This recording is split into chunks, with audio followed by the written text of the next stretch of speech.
Buonasera a tutti e bentornati a Educhiamoci, giornate per l'educazione organizzate dal Comune di Vittorio Veneto, assessorato alle politiche scolastiche, in collaborazione con IEM Servizi. Ringraziamo come sempre gli enti che hanno concesso il patrocinio e tutti i numerosi partner che sostengono a vario titolo questa iniziativa. Siamo anche questa sera in diretta dalla scuola secondaria Lorenzo da Ponte di Vittorio Veneto e stiamo trasmettendo sul profilo Facebook di Educhiamoci e sul canale YouTube del Comune di Vittorio Veneto. Salutiamo il pubblico che è qui questa sera per questo appuntamento e salutiamo chi ci sta seguendo da tutta Italia, invitandovi come sempre a condividere le nostre dirette sui vostri canali.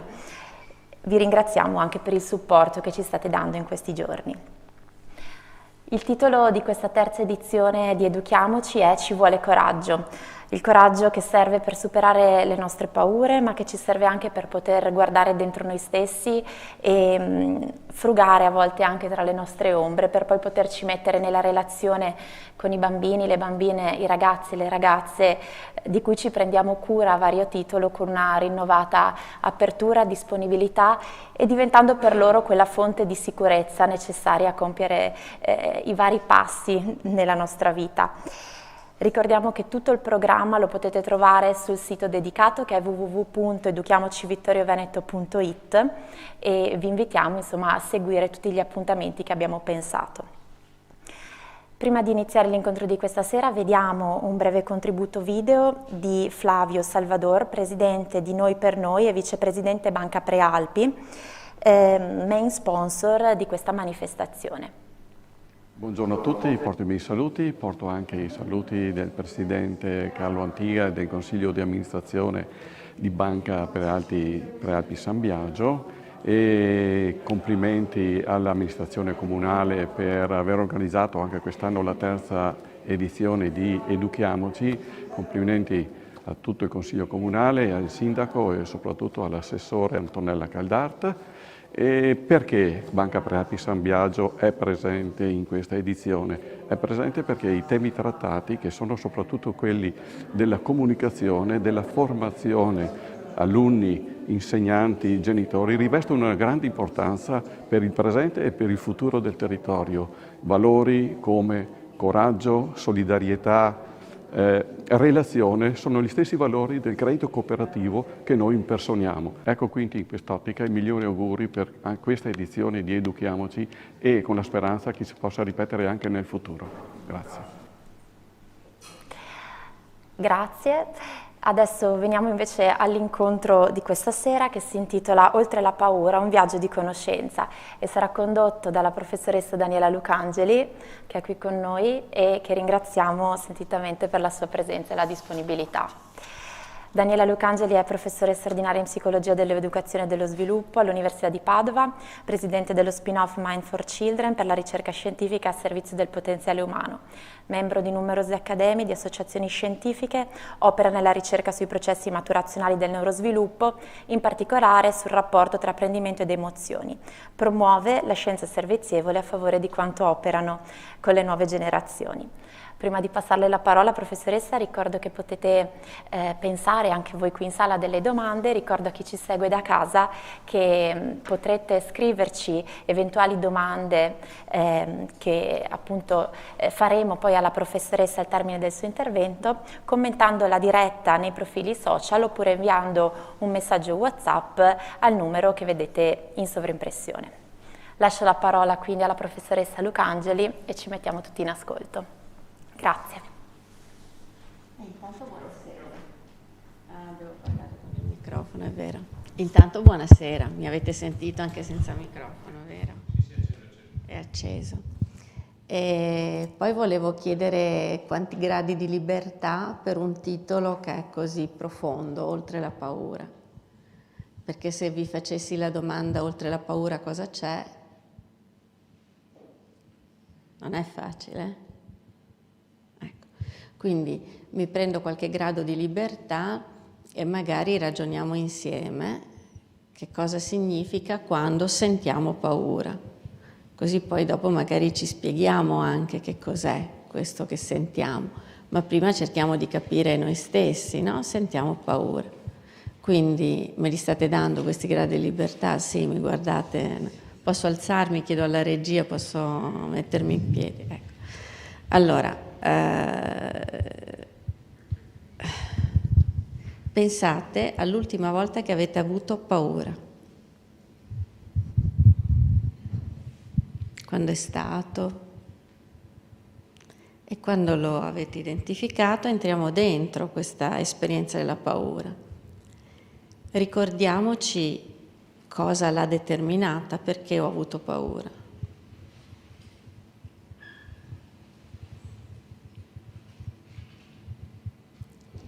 Poi ricordiamoci che cosa ha determinato nel corpo la paura, nel mio corpo la paura.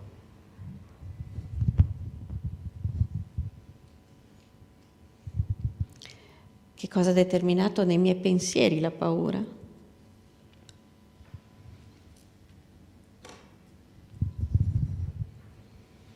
Che cosa mi ha lasciato la paura?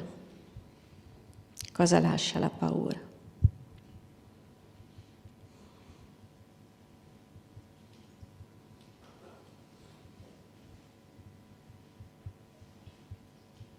Tutto bene?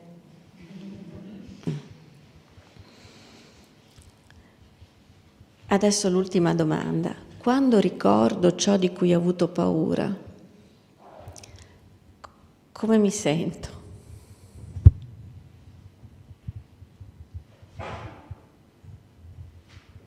La facciamo più esplicita. Quando ricordo ciò di cui ho avuto paura, sono oltre la paura o sono dentro la paura? Ricordo ciò di cui ho superato la paura o ricordo il segnale che la paura ha lasciato?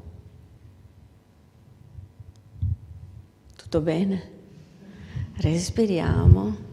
Ok. Quindi, riassunto, la paura è un segnale forte, tanto forte. Ecco. Forse è uno dei primi segnali di specie.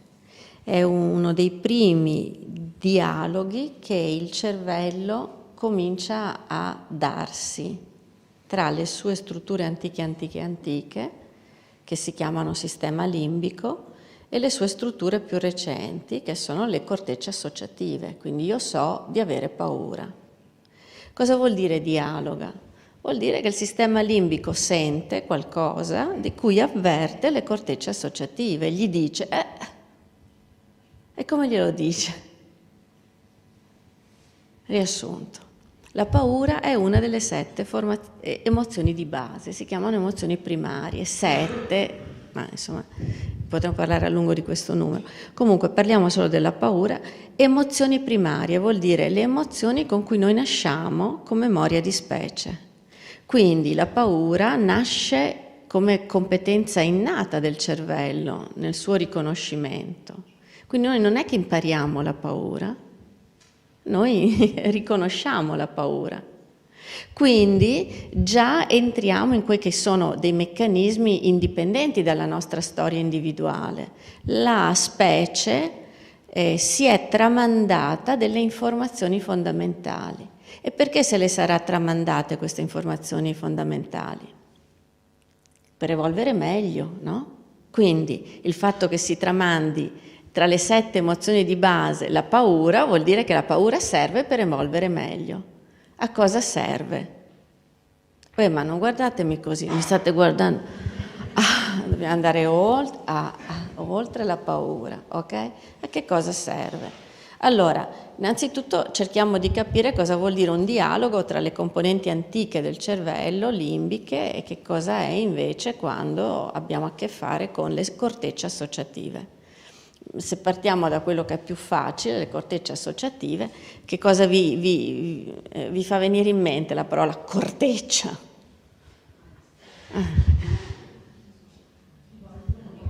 Ok, associativa. Ok, quindi le cortecce associative associano questo segnale che viene da dentro a quello che sta accadendo. Quindi, per esempio, facciamo una paura semplice, sentiamo un grande rumore nell'altra stanza. l'organismo reagisce immediatamente. Come reagisce?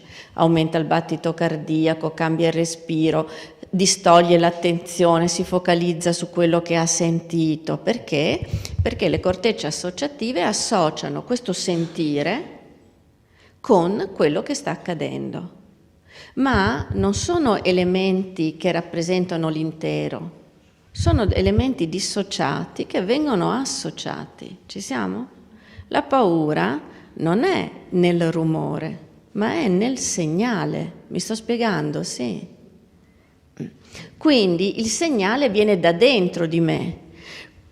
Credo che in diverse occasioni di Educhiamoci io vi abbia più volte raccontato come leggiamo questo processo che si chiama da dentro a dentro, no? Che è l'elaborazione che noi abbiamo di tutte le informazioni che sono nostre.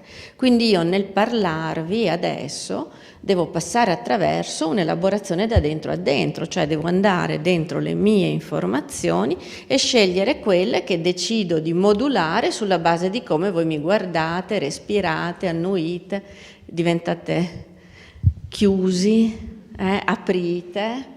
Quindi il mio da dentro a dentro collabora con il mio da dentro a fuori e il mio da fuori a dentro, cioè siamo sempre in questo flusso di segnali. A me arrivano molti segnali da parte vostra, per esempio?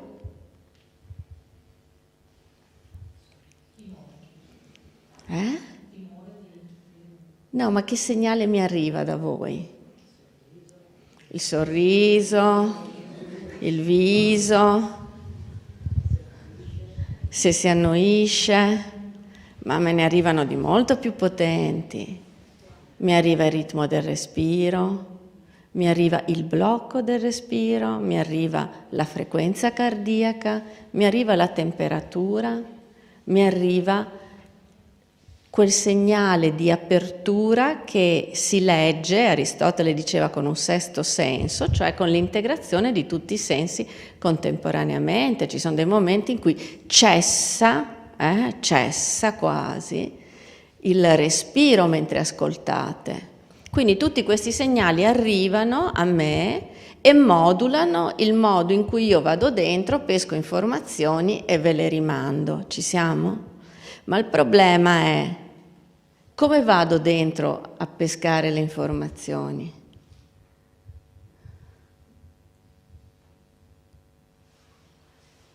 Vado dentro o vengono fuori? C'è qualcosa che le spinge verso le mie cortecce associative o vado in un processo di ricerca? È importante per capire la paura. Perché se io andassi in un processo di ricerca starei lì a pensare che cosa dirvi. Invece vuol dire che nel mentre io vi guardo c'è qualcosa che spinge fuori le informazioni che sono le informazioni fondamentali allo scopo. Ci siamo? E qui arriviamo, fondamentali allo scopo.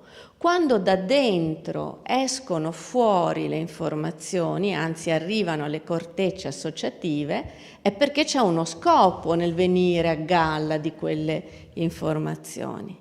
Riassunto, torniamo alla paura. Se la paura arriva a me come segnale, vuol dire che ha uno scopo, giusto? Vi ho spiegato? Attraverso il viaggio della conoscenza. Quindi la paura ha uno scopo. Quale? Reagire, proteggere. La paura è il più grande, perfetto segnale che noi ci diamo di autoprotezione. Vuol dire che il radar, adesso non sto a tornare al discorso del radar, che noi non abbiamo un cervello, noi siamo un cervello, l'ho detto tante volte, quindi insomma se poi volete se ne può parlare, ma significa che questo self, questa unità corpo-mente, sente un rischio, quindi avverte l'organismo, togliti dal rischio. E come lo avverte? Ottimizzando tutte le funzioni, quindi ottimizza il battito cardiaco, la respirazione, i meccanismi reattivi, la risposta, la forza della risposta, la permanenza della risposta, perché se c'è un fattore di rischio, quel fattore di rischio deve essere ben noto a me, perché se no io ogni volta mi devo in qualche modo riattivare da capo, invece lo devo riconoscere, quindi permane nella memoria quel segnale lì. Vi sto spiegando? Una volta che scatta la paura ha un compito di allerta per la protezione. Quindi se io sto rischiando, caspita, io mi devo togliere dal fattore di rischio e quindi urlo e urlo forte. Tutto bene? Sì? Riassumiamo? Che cos'è la paura? È il più potente segnale che viene da dentro e che ci dice proteggiti. Tutto bene? Adesso andiamo dentro a questo segnale. Se questo segnale è un proteggiti, allora significa che ha maggiore efficacia se non dice proteggiti, proteggiti, proteggiti, proteggiti, proteggiti, proteggiti, proteggiti, proteggiti, proteggiti, proteggiti, proteggiti, proteggiti, proteggiti, proteggiti, perché se dice sempre proteggiti, tu non sai più da che cosa devi proteggere, ci siamo? Quindi la paura è un segnale raro, perché se invece dice sempre proteggiti, proteggiti, proteggiti, proteggiti, proteggiti, non mi fa chiarezza da cosa mi devo proteggere, mi fa confusione. Giusto? Chiaro? Quindi quella è la paura. Quando invece è proteggiti, proteggiti, cos'è? L'ansia. Cioè un'emozione potentissima, intelligentissima, che da milioni di anni evolutivi attiva il sistema a proteggersi, che cambia all'istante il battito cardiaco, che cambia la temperatura del corpo, che cambia il tono della voce, che cambia la reazione e attiva i neurotrasmettitori dell'umore, cioè, è un boato nel cervello, quindi è breve ed è rara. Raramente abbiamo paura. Si chiama uno stato mentale, cioè una condizione momentanea l'emozione della paura, ma come viene anche passa. Il problema è che noi molto spesso la trasformiamo in un tratto mentale, cioè in una ripetizione, coazione a ripetere, una coazione a ripetere di allerta. E quindi nel momento in cui siamo sempre in allerta, allerta, allerta, allerta, allerta, allerta, allerta, non siamo più in una condizione in cui siamo spaventati, ma siamo in ansia o angoscia, che è un'altra cosa. Vi ho perso? Allora, siccome stando in piedi vi vedo male perché le luci mi accecano, mi risiedo, adesso l'avete la connessione con me, quindi posso star seduta perché da seduta vi vedo meglio, perché ho la luce in una posizione più... I registi avranno anche motivo di sapere quello che fanno, quindi se le organizzano per stare seduti, Lucangeli stai seduta, va bene? Quindi siamo alla segnaletica. Proviamo adesso a ritornare nella memoria precedente, quando vi ho detto l'ultima volta che avete avuto paura. E andate ad osservare se è stata una paura o se è stata un'allerta stabile. Cosa fa un'emozione? Un'emozione fa un picco erziale nel connettoma, avete presente l'elettroencefalogramma, no? Che cos'è? Cioè il nostro cervello, i miei studenti lo spiego così, ma mi perdonino i tecnici, è una sorta di ribollitore biochimico che produce Hertz, produce molte altre cose oltre agli Hertz, però produce anche Hertz. Quindi le emozioni cosa hanno? Un picco erziale, cioè hanno proprio un'emissione di segnale che arriva alle cortecce e dà un significato improvviso, forte.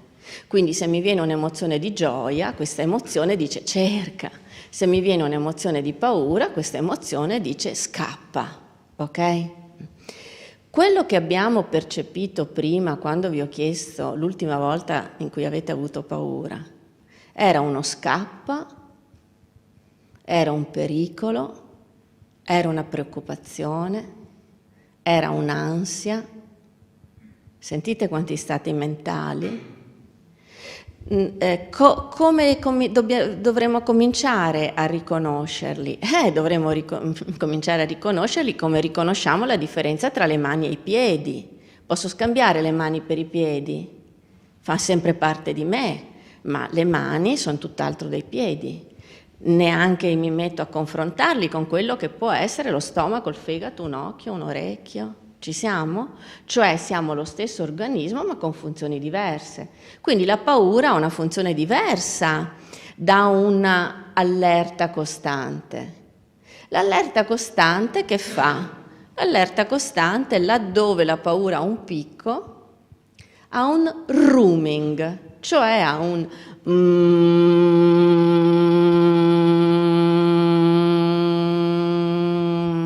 stanno sotto soglia, si dice in termini tecnici, quindi non attivano al punto di determinare una reazione, stanno sotto soglia, determinano una condizione costante di ehi Daniela, ehi, consumano i processi di omeostasi mentale, cioè di equilibrio, perché è come se avessi sempre un ehi. Tutto bene? Riconoscete? Ok. E adesso passiamo ai guai. È molto caldo adesso. Così, forse dopo, senza giacca è troppo freddo.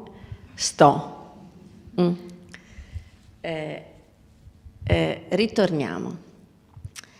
Nel momento in cui io sono tanto disturbata da questo richiamo, ho meno energia, diciamo psichica, mentale, globale, per stare in altro. Quindi è un grande disturbatore. Come mai noi educhiamo i nostri piccoli nella crescita con troppi segnali disturbanti? Attento, non si fa, ti ho detto, hai visto. Come mai? Oggi insegnavo alle mie studentesse a giocare in maniera tale che nel momento in cui insegneranno nella fase del gioco simbolico sappiano come si gioca il gioco simbolico. Quindi stavamo manipolando un bicchiere, io ho fatto la parte del bambino e la mia studentessa la parte della maestra, io ho schiacciato come fanno i bambini il bicchiere e la maestra mi ha subito detto «Ma no! Ma che fai?» Picco di paura. Ci siamo? Cioè, sono andata a rischio, lei si è arrabbiata, non ho fatto bene, ho fatto sbagliato. Ci siamo? Ma se a questo si accompagna che questo non è solo se schiaccio il bicchiere, ma anche se lo mangio, anche se lo lancio, anche se lo rompo, anche se mi ci rotolo sopra, cosa succede? Che io cresco con una sorta di informazioni costanti di allerta e di fattori di rischio. Cosa fanno questi segnali continui di allerta e di rischio? Fanno quello che deve fare la paura nelle memorie filogenetiche di specie, cioè essere tracciate, perché fanno proprio come i segnali che lungo il percorso dicono qui puoi passare, qui non puoi passare, perché c'è un rischio per te. Quindi si genera, scusate la similitudine, un campo minato del processo. Perché se io avessi telefonato agli organizzatori stasera dicendo devo venire da Padova a Vittorio Veneto, mi dici la strada per venire fin qua? E loro mi avessero detto attenta, non uscire da casa girando verso sinistra, non andare alla rotonda, non prendere il semaforo, non entrare in autostrada, non uscire a Vittorio Veneto Nord, io sarei arrivata stressatissima e non avrei compreso la strada, avrei evitato le paure. Mi sto spiegando? Riassunto. Le paure sono il segnale più potente di protezione. hanno una vera e propria forza di imposizione alle memorie, ma devono essere rare e estremamente efficaci nell'indicazione dei percorsi da evitare. Quando diventano ripetitive e vengono stabilizzate nei sistemi educativi, si fissano nei cloud di memorie reattive con la forza con cui ci si fissa l'emozione di protezione. Quindi rimane a cortocircuitare le risorse emozionali che abbiamo a disposizione. Vanno in cortocircuito. Tutto bene? Il problema è un problema di salute, certo. Se vi dico i dati dell'Organizzazione Mondiale della Sanità o dell'UNICEF, vi dicono che si suicida ogni 11 minuti un preadolescente nell'Occidente del mondo, che l'autolesionismo è arrivato a livelli in cui se abbiamo un figlio in preadolescenza guardiamolo, perché se non ha tagli e segni sulla pelle lui sicuramente ce l'ha uno dei suoi 5 migliori amici. Quindi gli indicatori che abbiamo sono di un'alterazione dell'alimentazione, un'alterazione dei sistemi di desiderio, un'alterazione dei sistemi di dipendenza. Riassunto, che succede? Succede che fino a una decina di anni fa, 15 al massimo, vi ricordate si diceva esaurimento, l'esaurimento dell'equilibrio di gestione e regolazione delle emozioni avveniva in età prevalentemente adulte. Perché? Perché avevi finito per stanchezza, eri pieno di allerte, ma insomma eri arrivato che i tuoi 40 tendevano ai 50 e i tuoi 50 tendevano ai 60, ok? Tutto bene? Adesso l'esaurimento della gestione delle allerte continue non è che finisce a 40, perché le allerte sono continue, finisce in preadolescenza e sta già rendendo più precoci ancora gli indicatori di disturbo dell'umore. Il problema dove sta? Il problema sta nel fatto che scattano segnaletiche di allerta continua a tutti, coloro che guidano e coloro che sono guidati, agli educatori e agli educati. Quindi, riassunto del riassunto, tutto nasce perfetto, secondo come dovrebbe funzionare, perché la stessa paura si comporta come lo stress, cioè nello stress noi abbiamo una condizione che si chiama eustress, che è la condizione positiva, cioè l'organismo quando deve superare una prova stressa le sue risorse proprio come un limone e risponde, ci siamo? Ma quando sei sempre come un limone l'eustress diventa distress, cioè da condizione positiva che per filogenesi la natura ha organizzato per la nostra salute diventa condizione ostacolo. Consuma energia, toglie salute.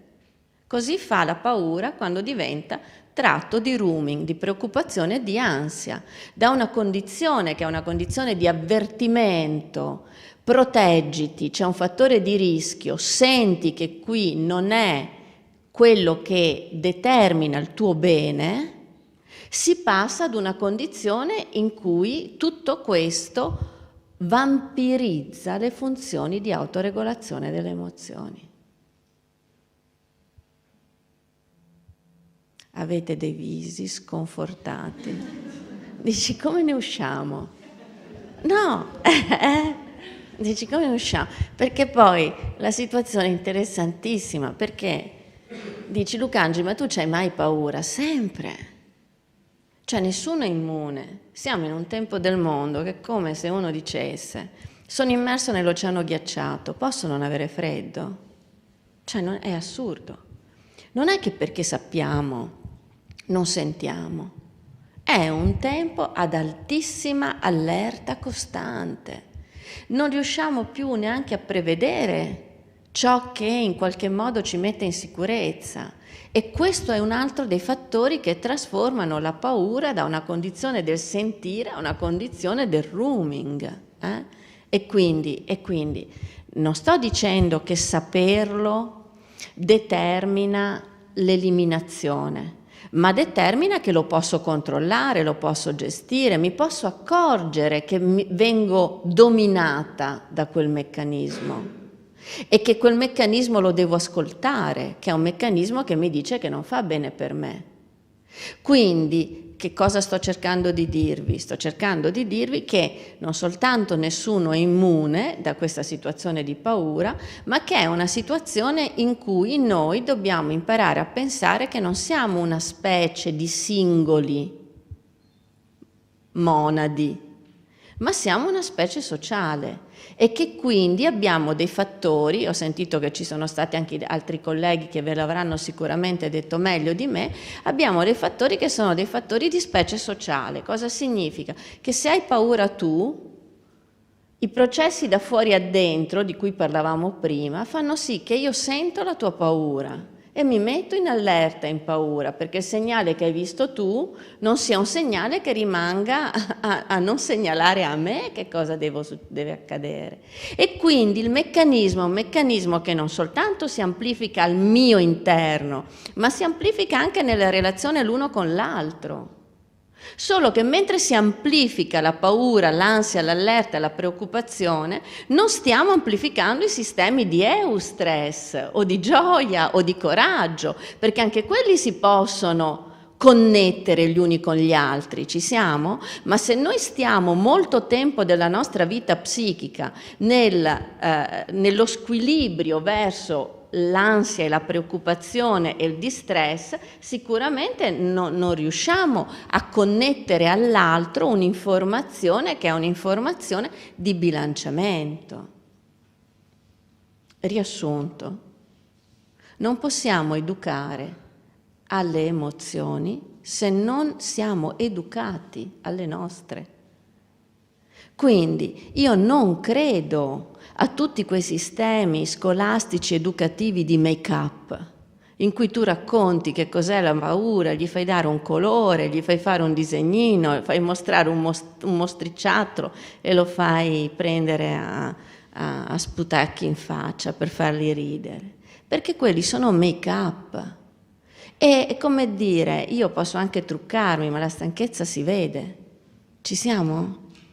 Quindi il si sente è diverso da ne parliamo.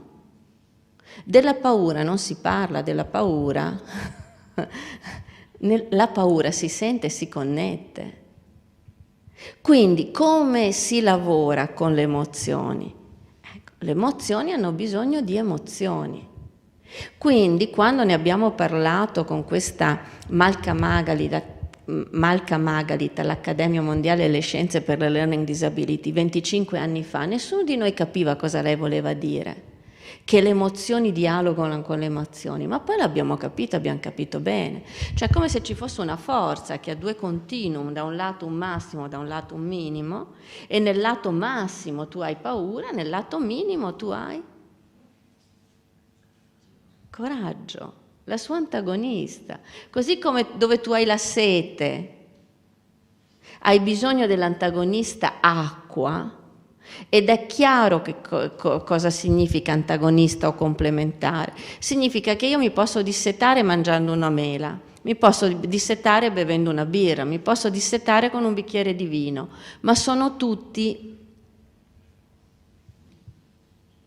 non esattamente la risposta alla sete. Ci siamo? Per rispondere alla sete ho bisogno dell'acqua. Così posso far tacere la paura con, per esempio, la solidarietà, la vicinanza, la tenerezza. Sono tutti abbastanza prossimi, ma risolvono la forza della paura? No, la forza della paura diminuisce solo se io aumento la forza del coraggio. Non c'è altro modo, perché sono forze vettoriali, esattamente come sono Hertz. Cioè non vorrei togliere poesia al sublime con cui siamo in qualche modo giunti a questa fase dell'esistenza. No, ma vorrei mettercela la poesia. Dobbiamo imparare che invece che continue allerte, i nostri figli devono crescere in un contesto in cui ci sono pochi indicatori di allerta e molti indicatori di coraggio, pochi indicatori di rabbia e molti indicatori di quiete, pochi indicatori di conflitto e molti indicatori di relazione, perché altrimenti non bilanciamo. È come i volumi, abbassi i volumi e alzi i volumi. Lo posso fare educando? Allora, il numero magico con cui io vinsi tutti quanti i concorsi nella fase determinante della mia carriera è il numero che ora vi racconto. Cosa può fare l'educazione nella vita di una persona? Cosa può fare la scuola? Cosa può fare il tempo di educazione? Allora, vi ricordate Vygotsky, la zona di sviluppo prossimale, tutte queste cose qui in cui non entro? E in quell'epoca in cui studiavo questo e l'effetto sui neuroni, lo studiavo misurando l'effetto tempo. Quindi i nostri neuroni vengono tracciati millesimi di secondo da tutte le informazioni, sia quelle esterne che quelle interne. Quindi se io voglio misurare quanto può un sistema educativo sui neuroni di mio figlio, faccio millesimi di secondo, per centesimi di secondo, per decimi di secondo, per secondi, per minuti, per ore, per giorni, per settimane, per mesi, per anni che un bimbo sta a scuola. Ottenete un numero che tende all'infinito, è un alfanumerico, bisogna scriverlo in termini di n, quello è il numero che misura il potere che ha un adulto di modulare il cervello di una creatura in crescita. È o non è potentissimo? Ma è potentissimo sia nel determinare il cortocircuito dell'ansia che ci ammalerà di depressione e di disturbi dell'umore precocissimamente, così come è potentissimo nel riprendere la forza. Basta pillole blu, non sto scherzando. La paura non si vince con un antidepressivo, la paura si vince con un salto educativo di autoregolazione della propria esistenza interiore.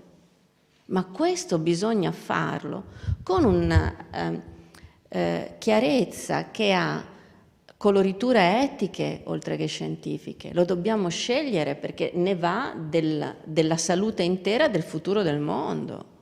Lo voglio io, lo desidero io un mondo in cui tutti noi siamo stressati di distress, pieni di ansie, di angosce, di vulnerabilità, di make-up, di make-up, di make-up, di make-up, di make-up, in cui non riconosciamo più la verità neanche su noi stessi. Viviamo continue narrazioni che ci raccontiamo su noi stessi. Ci siamo perduti in questo labirinto qui. Lo voglio un mondo così.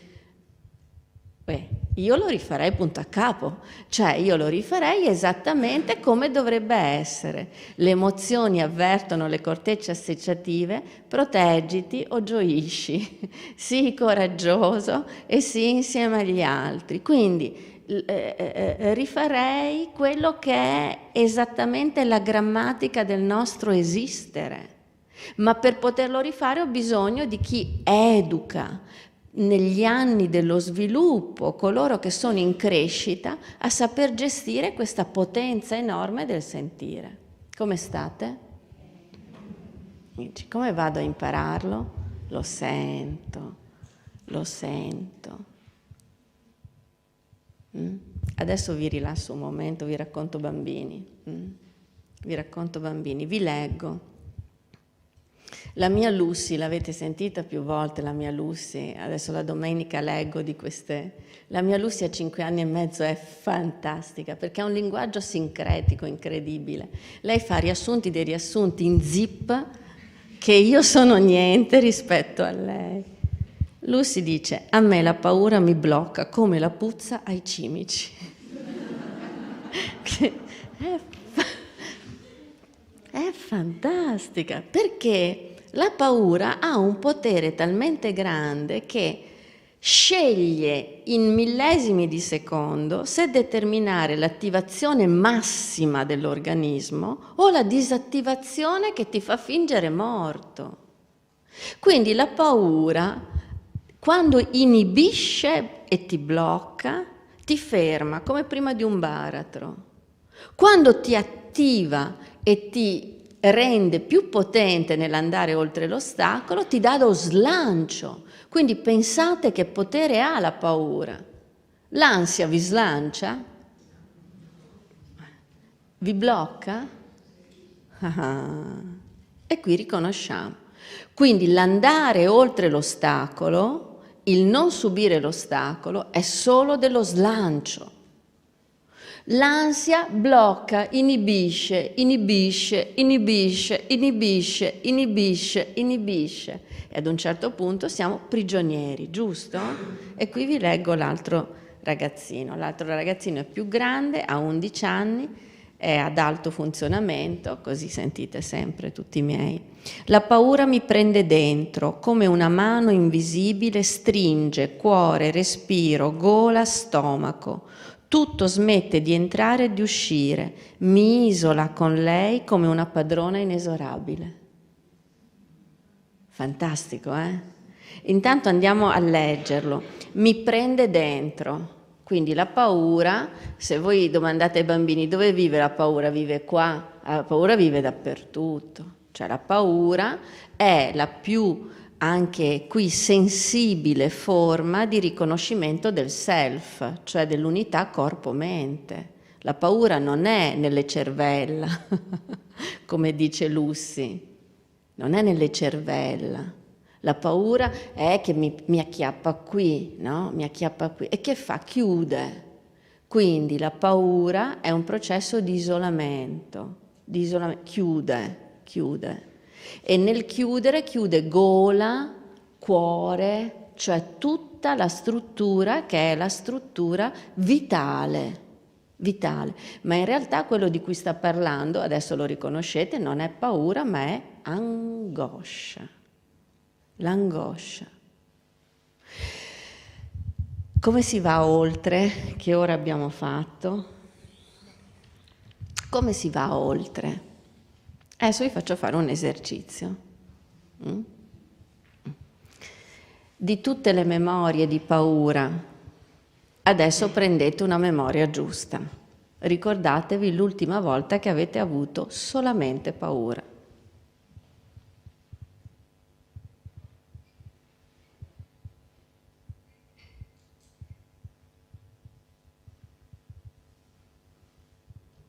Come siete andati oltre?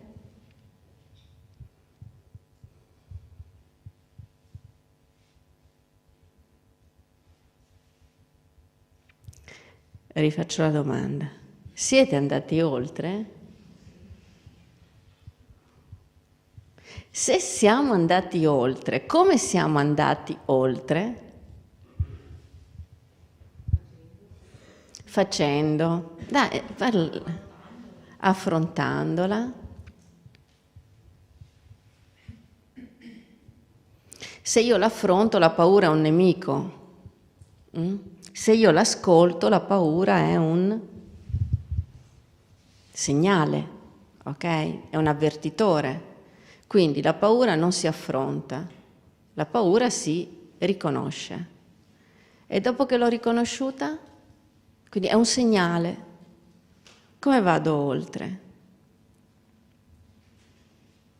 Qual è il nemico della paura? Qual è l'antagonista della paura?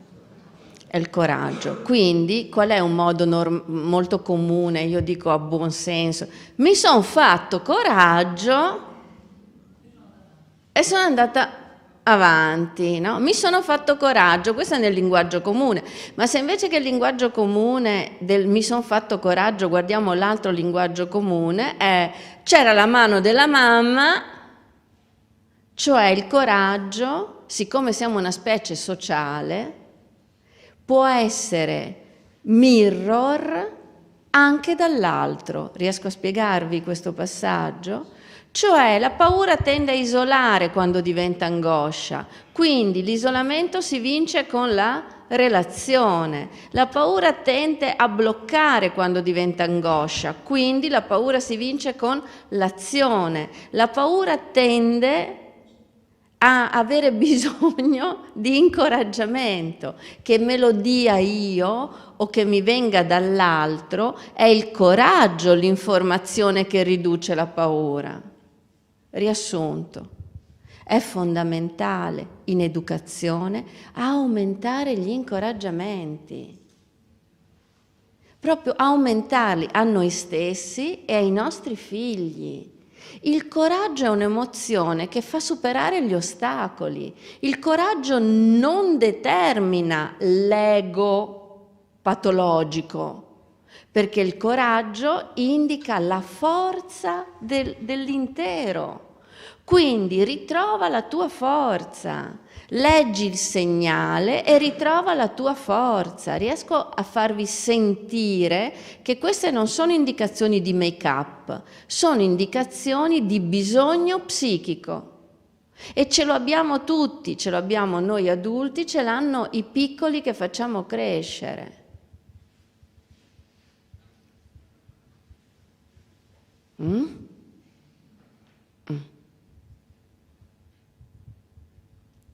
Domande?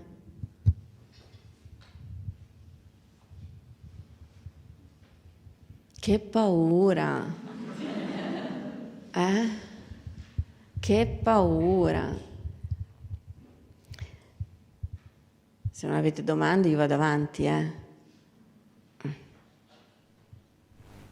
Adesso l'ultimo passaggio che devo fare è paura e memoria.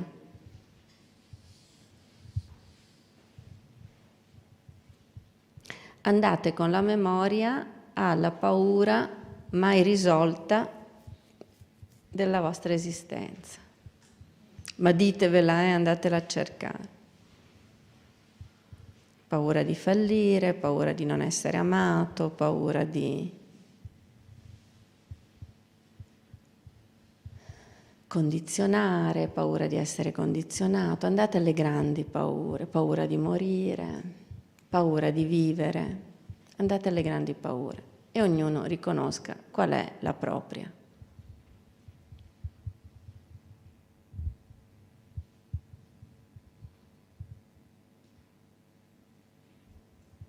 Quando l'avete riconosciuta, andate a guardare la prima volta che l'avete sentita, la prima.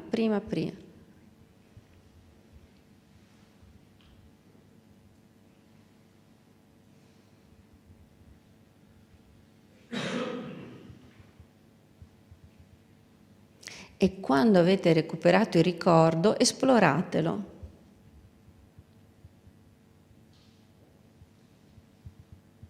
Chi c'era con me? Cosa ho pensato? Cosa è accaduto? Dove ero? Recuperate il ricordo.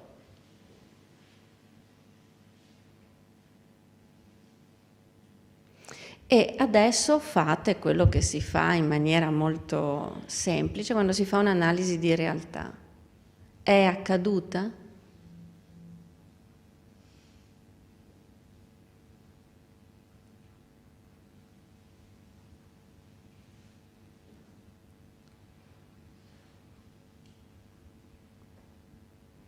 Perché se è accaduta, si è sciolta. Se non è accaduta, è un'allerta rimasta lì. Come vi sto spiegando? Facciamo un esempio su di me, così è un dialogo molto facile. Se io devo dire una paura, la paura, per esempio, di mostrarmi agli altri, questa paura è una paura che io per un sacco di tempo sa come sono, finita, no? Quindi è rimasta lì, è rimasta lì, è rimasta lì, è rimasta lì, è rimasta lì, è rimasta lì. Se io ho paura di mostrarmi agli altri, qual è l'antagonista? Devo avere il coraggio di mostrarmi agli altri. Finché io non avrò questo antagonista che ribilancia, quella paura rimane lì. Facciamo un altro esempio.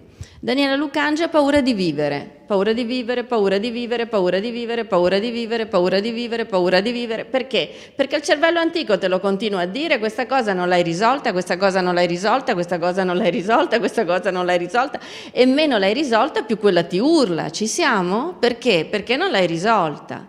Quindi, coraggio, inizia a vivere. Facciamo un altro esempio. Daniela Lucangeli ha paura di non ricordarsi tutte le cose che dovrebbe dire durante le conferenze. Quindi, finché questa paura mi resta, questa paura mi resta, questa paura mi resta, questa paura mi resta, questa paura mi resta, sto sempre in allerta. Ad un certo punto, se io ho coraggio di affrontare anche senza le memorie che vorrei avere, mostrando che come tutti ho delle vulnerabilità, quella paura cessa. Vi ho fatto abbastanza esempi? Le paure che rimangono lì come allerte non risolte, rimarranno lì fino a quando non saranno ascoltate. Quindi nessuno di noi è immune, prima la prendiamo in mano e gli diamo l'antagonista, cioè il coraggio di agire quello, prima il segnale cessa di segnalare. Lo possiamo fare con due strade, una è coraggio Daniela e l'altro è mi aiuti per piacere? Due ne abbiamo di strade, una è coraggio Daniela, l'altra è mi aiuti per piacere? Quindi la richiesta di aiuto e l'aiuto a se stessi sono le due vie attraverso le quali noi possiamo lavorare dando il complementare, l'antagonista della paura.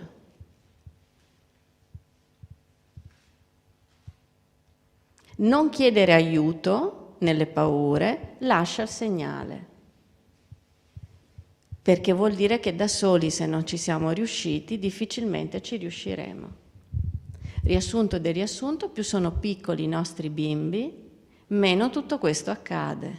Perché se noi educhiamo a vivere i segnali e averli raccolti per lasciarli andare, questi non restano in cortocircuito costante. Va bene? Adesso respirate. Respiriamo tutti perché la tensione si attacca, mi avete mandato in distress. Ecco, un grandissimo antagonista è il respiro. Quindi le sapienze antiche ce l'hanno sempre detto, adesso ci sono i neurofisiologi che riescono a spiegarci che cosa fa il respiro, come modifica il ritmo cardiaco, come modifica il ritmo di ossigenazione delle cellule, come modifica la vibrazione di tutta una serie di risonanze che adesso non vi sto a spiegare, ma che sono meravigliose nei modelli più avanzati di coscienza, che parlano di microtubuli, che sono le strutture in cui la risonanza determinata anche dalla vibrazione del respiro porta a maggiore consapevolezza di sé. Cosa vi sto dicendo? Che quando noi respiriamo mettiamo l'organismo e tutte le sue strutture, cellule comprese, nella condizione di buttar fuori la tensione ed essere più disponibile a un processo di awareness, regolazione consapevole. Quindi sicuramente imparare a respirare farà del bene a tutti gli adulti, ma è indispensabile nei bimbi. Quindi noi stiamo lavorando perché le scuole imparino, gli insegnanti imparino l'autoregolazione attraverso il respiro. Altra sorgente naturale potentissima è il corpo, il movimento non come competizione sportiva, ma il movimento come attivazione biologica, neurobiologica dell'ottimizzazione, consente da tutti i modulatori dell'umore allo scarico delle tensioni. Quindi sicuramente tenere i bimbi immobili per n ore al giorno, bloccati lì, più sono piccoli, più è contro i sistemi di omeostasi delle emozioni.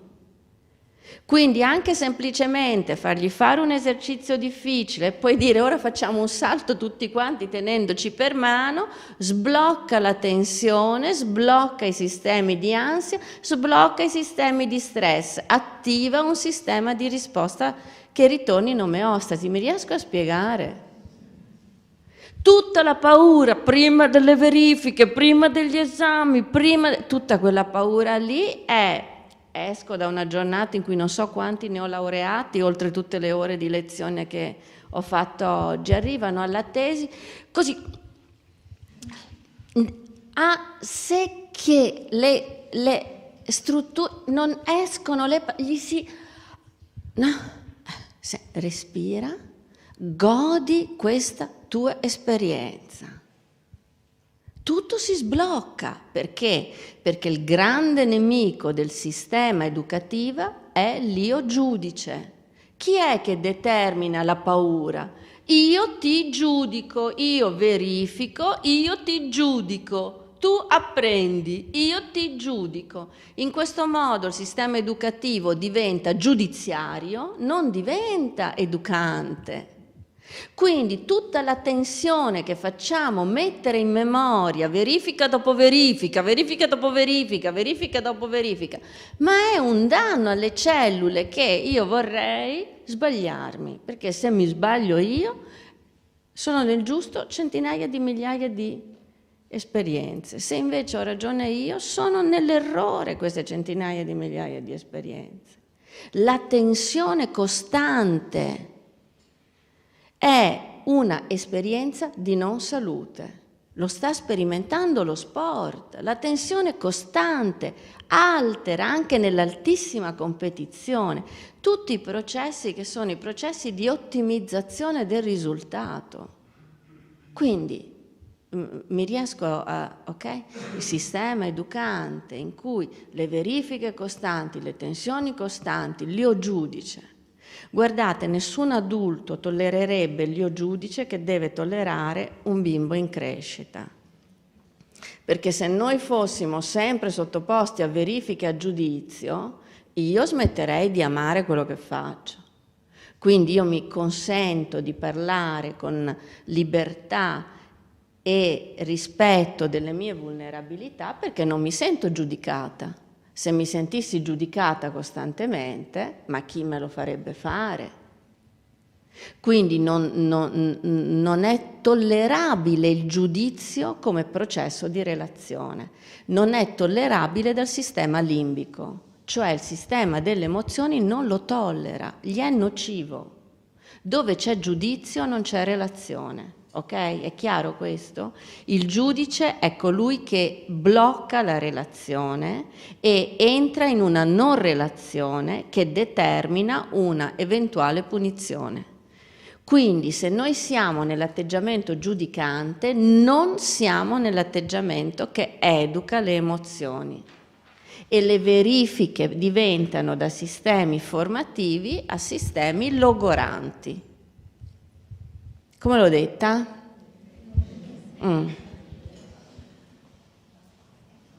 Quindi respiro, corpo, abbandono dell'io giudice, dell'altro giudice, aumento delle relazioni. E poi adesso stiamo studiando delle cose moltissimo belle, come dicono i miei bimbi. Quanto è moltissimo bella questa che avete studiato, prof. Stiamo facendo la sintonizzazione del battito cardiaco. Quindi quando i bambini hanno paura, li si mette schiena a schiena, si risintonizzano i pulsar cardiaci, siccome a 40 giorni di gestazione durante la gravidanza accade che il cuore del cucciolo di specie si sintonizzi col cuore della madre, e questa sintonizzazione è un passaggio informazionale in cui tutte le emozioni della madre tracciano le strutture connettomiche delle emozioni del cucciolo di specie, proprio come se voi faceste il segno dove passa il fiume, dopo il fiume passerà lì dentro, le emozioni passeranno lì dentro. Il battito del cuore è un grande organizzatore delle emozioni. Se voi vi mettete cuore a cuore con chi amate, risintonizzate immediatamente i pulsar. Ora, adesso io ve lo farei quasi sperimentare, ma farvi mettere cuore a cuore è molto intimo, quindi non ci si mette cuore a cuore, ecco. Però per dire, io prima della tesi di mio figlio mi sono andata a sedere schiena a schiena a lui e lui mi ha chiesto: ma cosa stai facendo? Niente, sto con te. Si sono quietati i sistemi mentre lui studiava e io studiavo. La paura e l'ansia non si calmano con le parole, non è che tu dici smetti l'ansia, ok? Si calmano con i sistemi emozionali, il respiro, la vicinanza, il tocco, lo sguardo, il pulsare cardiaco. Però non è che posso raccontarvi tutti in una sera, è soltanto per dirvi stiamo lavorando tanto, l'abbiamo chiamata scienza servizievole per questo, perché vorrebbe aiutare ad andare oltre. Cosa c'è oltre la paura? Oltre la paura c'è il coraggio sicuramente.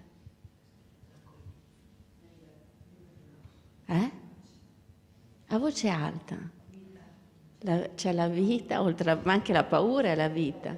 Quindi oltre la paura io la racconto così: oltre la paura c'è la gioia, oltre la paura c'è il coraggio, oltre la paura c'è la tristezza, oltre la paura c'è la felicità, oltre la paura c'è l'amore, oltre la paura. Quale vuoi esplorare adesso? Vuoi stare sempre nella paura? Vuoi stare?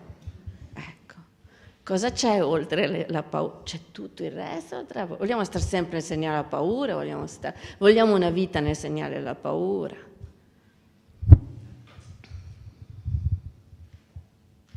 Basta?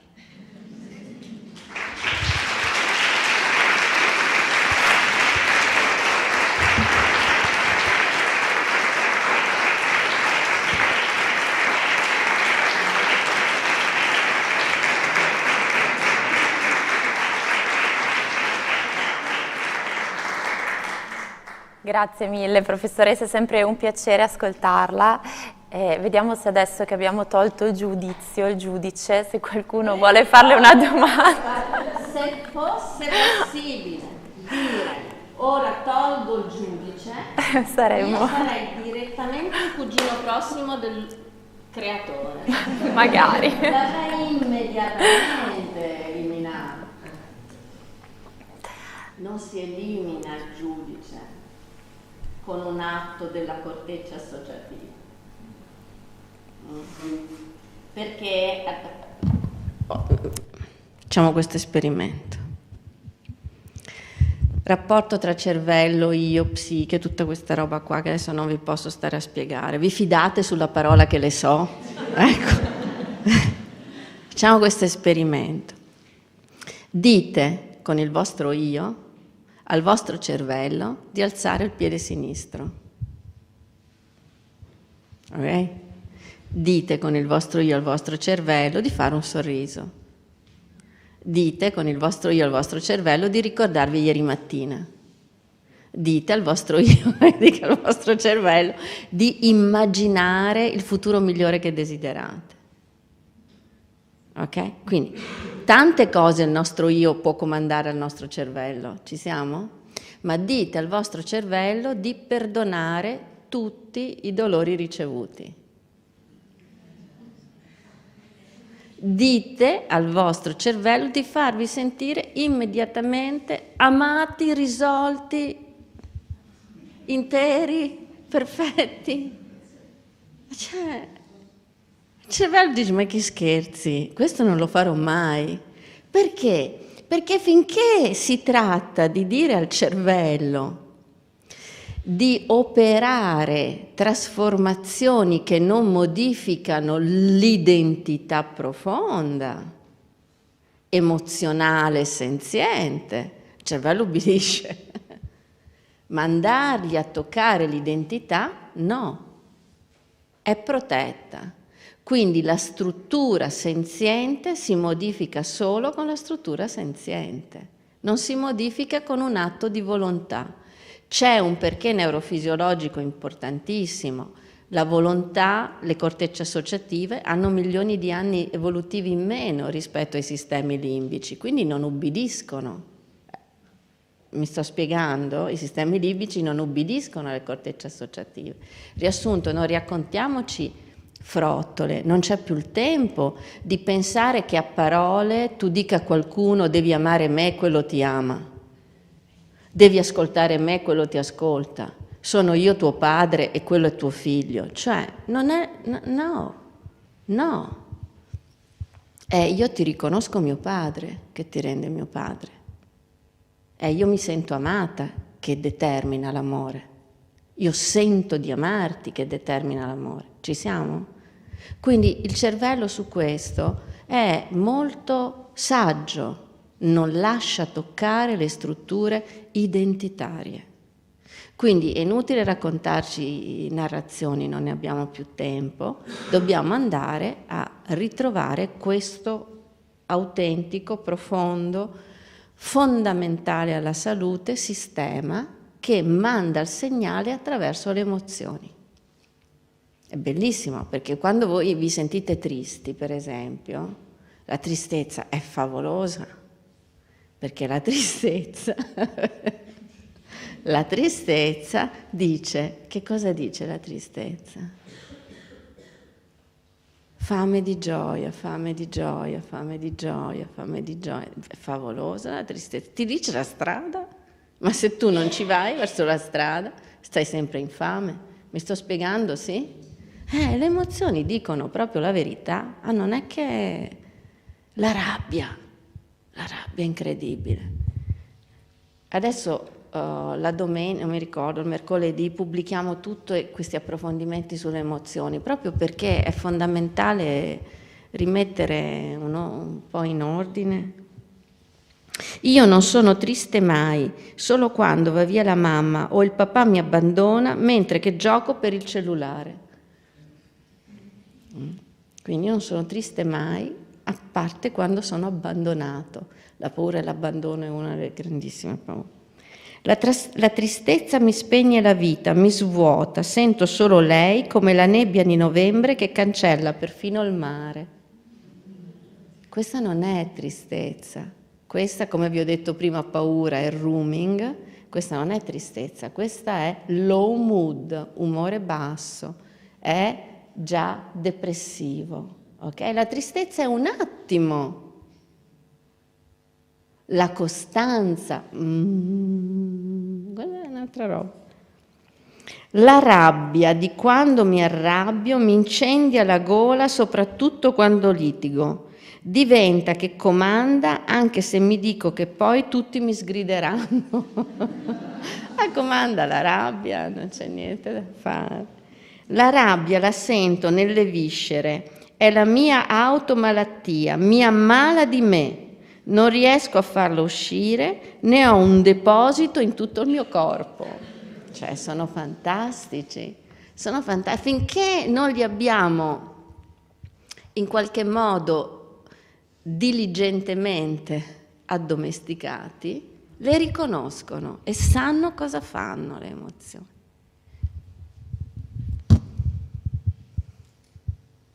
Ci sono delle domande che qualcuno laggiù. Mi ha fatto venire in mente una cosa, una delle affermazioni che avevo fatto un libro di Poi Charmet. Così fragili, così spavaldi. Quando un ragazzino che ha paura di esporsi, come l'esempio che ha citato lei prima, fa di tutto per vincere questa sua paura e si espone, spesso trova il nostro io giudice che lo scambia per un ragazzino che è spavaldo. E qua torniamo un po' anche col discorso fatto dal professore che abbiamo ascoltato ieri sera, no? L'empatia che gioca un ruolo fondamentale. E ogni apprendimento avviene nel momento in cui c'è assertività, accettazione dell'altro. Le sue parole mi hanno fatto molto riflettere pensando a quante volte noi abbiamo scambiato il superamento di quella paura con un'eccessiva spavalderia. Grazie. Allora, il processo dell'io giudice, adesso stiamo tentando con una meta-analisi di fare una sintesi di tante ricerche. nel mio riassunto del riassunto si potrebbe definire così: è il processo d'ego collegato al sistema di potere. L'io giudice è il processo d'ego collegato al sistema di potere. Io ho potere su te. Ci siamo? Sto dando fastidio? Quindi io ho potere su te, quindi quando abbiamo il meccanismo giudicante io ho potere su te, il giudizio su me stessa e io ho potere su me, quindi io mi giudico, mi punisco, mi racconto tutto quello che mi pare, ok? Quindi soltanto per andare a... non so perché nel sistema educativo è entrato l'io giudice, perché è un sistema di potere, mentre l'educazione è un sistema in cui io ti accompagno, ti conduco, ti aiuto, ti facilito, ti guido. Il maestro iniziatico che cosa faceva? Faceva fare esperienze che ti potevano portare a superare le tue paure, i tuoi limiti. Quando è che è entrato sto mostro dell'io giudice? Nel momento in cui noi siamo entrati in questo processo, giustamente la spinta del proprio diciamo tentativo di uscire dall'ostacolo può essere letta come un disturbo. Io tante volte leggevo questa lettera di Matteo che diceva alla prof Giorgi, quando la prof Giorgi mi ha messo dal 4 al 5 dicendo puoi migliorare, io le ho risposto grazie professoressa anche lei. No, è bellissimo, è stupendo, no? Ma invece che essere in questo dialogo, adesso com'è? Che gli studenti valutano i maestri, valutano i docenti, il processo di valutazione, ma insomma, il processo di valutazione è un momento in cui prendo chiarezza di cosa ti manca per farti fare il passo successivo. Non c'entra niente con queste devianze dei sistemi di valutazione. Io ho discusso con l'Invalsi, discuto io, ma non è facile perché scambiamo la componente, che è una componente in cui attraverso il riconoscimento di ciò che ho fatto posso capire cosa proseguire, con un processo di potere su di te. È completamente, noi che ci occupiamo di capirli come stati mentali lo chiamiamo bias, errore di ragionamento. C'è dentro il processo valutativo un errore di ragionamento. Grazie professoressa. Ci sono altre domande dalle persone qui presenti?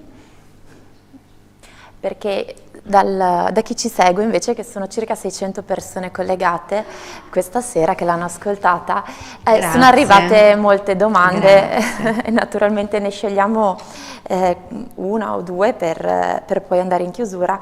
Allora, Giacomo da Ferrara si chiede: è possibile che in educazione trasmettiamo inconsapevolmente le paure che ci sono state a nostra volta tramandate e come eventualmente interrompere queste catene? Ah sì, Giacomo da Ferrara.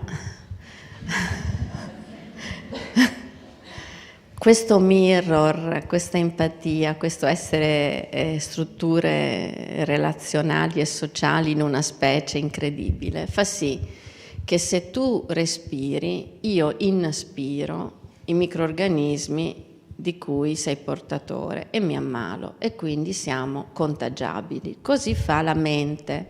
Quindi la mente è in un processo di dentro e fuori, che adesso cerco di sintetizzare, in cui ciò che sei tu diventa ciò che mi dai perché io me ne arricchisca, lo arricchisca di me e te lo dia restituito della mia parte.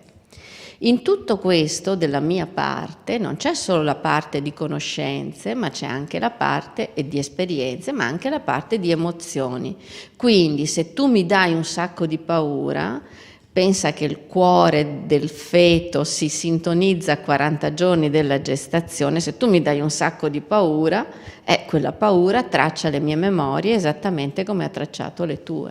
Quindi abbiamo memorie intergenerazionali, memorie di specie. Ci sono per esempio memorie che vengono studiate proprio come memorie umane, di paure umane, la paura della morte, la paura dell'abbandono, la paura del non essere amati, sono memorie diciamo perpetue, non sono neanche intergenerazionali. Ma il discorso del perpetuarsi delle memorie è molto complesso, perché ve lo dovrei spiegare attraverso il sistema cellulare, perché così lo si capisce perfettamente. Vi faccio un esempio e poi mi taccio perché ci saranno tante domande. Le cicatrici sulla pelle. Le cicatrici sulla pelle hanno permesso di capire come funziona questo trasferimento delle allerte. Perché? Perché la pelle cambia cellule ogni pochi giorni a seconda delle aree, ma ogni pochi giorni. Quindi noi dovremmo avere sempre una pelle perfettamente giovane, non segnata, perché è il tessuto continuamente in rinnovamento cellulare. Come mai noi abbiamo invece la pelle come più segnata di tutti gli altri tessuti che abbiamo? Perché oltre a essere intessuta di neuroni speciali che si chiamano fibre citattili, che sono neuroni collegati all'area limbica, quindi del sentire, e con la carezza io sento tantissimo, così come col richiamo io sento tantissimo, colpito me, ecco che si chiama contatto.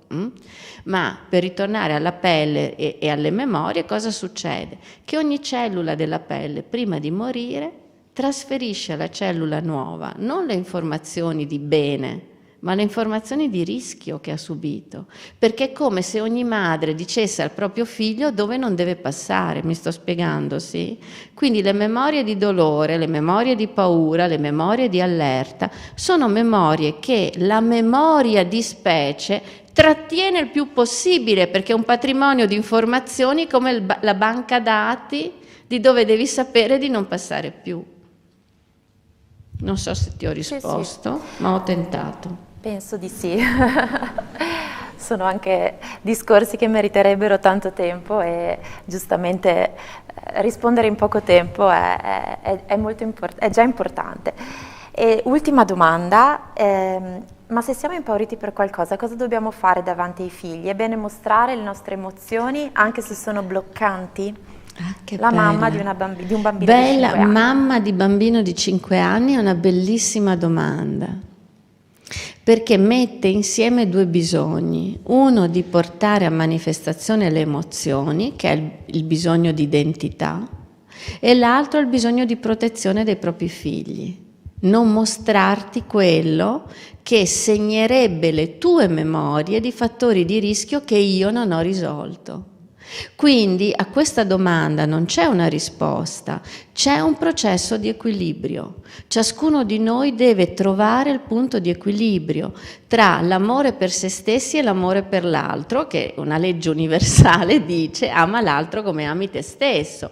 Legge universale indipendente dai fattori di riferimento culturale o di fede, ma è un indicatore fondamentale a livello esistenziale, perché che cosa dice? Devi trovare l'equilibrio. Se ami troppo te e manifesti troppo quello che senti, determini un fattore di rischio, soprattutto quando non sei capace di gestire l'educazione di questa emozione. Ma se tu non rispetti te e ingoi e nascondi, non educhi nell'altro la capacità di esserti di sollievo, di aiuto, di vicinanza e di andare insieme oltre quella paura lì. Anche qui ho spiegato sinteticamente, ma il processo è molto importante. Mi piacerebbe un giorno potervi parlare di cosa significa inequilibrio tra forze che sono contemporaneamente fondamentali nella struttura della complessità psichica. Tutto bene? Grazie mille, professoressa. Ci auguriamo che un giorno ce lo spiegherà, insomma. Sì, venite voi però. Veniamo. Viene Vittorio Veneto.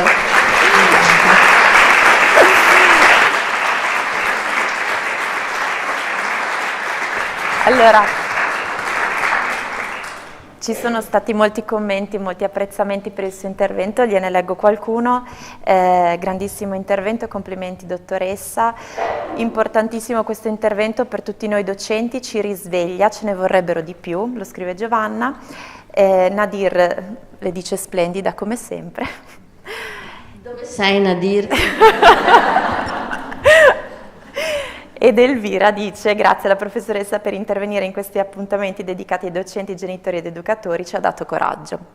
Ci uniamo naturalmente anche noi a questi ringraziamenti, a questi complimenti, e la ringraziamo ancora per la sua disponibilità e per essere qui questa sera.